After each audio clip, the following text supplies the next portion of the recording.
Right now, there are more than 50 wildfires burning across Texas. But just last week, the budget for the Texas Forest Service was cut by a third, and that could put the firefight in jeopardy. Josh Hinkle looked into what they're up against. Well, most of that came from a volunteer fire department grant that actually helps most of those departments. They're what make up the bulk of the fire departments in Texas. And Firemen's and Fire Marshals Association says 80% of those volunteers are struggling to keep up financially, often using their own money to help pay the cost to fight fires. For many of those volunteers, obtaining federal funding might be one of the only options left.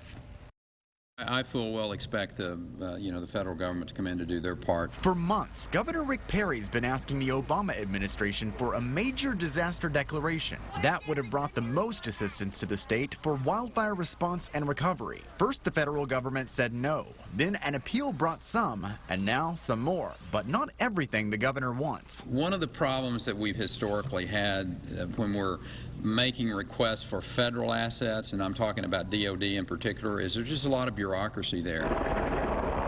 After his aerial tour of what's burned in Central Texas this week, he reiterated the need for more federal funding. This after the state agency behind the firefight found its own funding cut by a third. Before, it had $110 million to work with. As of last week, thanks to state lawmakers' decisions, it's down to $75 million. But the Texas Forest Service says it'll need another $61.5 million to pay for the cost that's piled up since the end of the legislative session in June. In the past, a request like that worked because it is tough to predict a disaster like this. For now, though, many emergency services districts, those more rural places outside of big cities like Austin, could feel a big pinch. There's a cap on what they can do in terms of the tax. Beyond state and federal funding, the departments in places like the Lake Travis Fire Rescue District get a 10-cent tax for every $100 in property value. A push in previous sessions to double that amount failed, but it might come back up as other money sources disappear. It's been a hot topic, no pun intended, but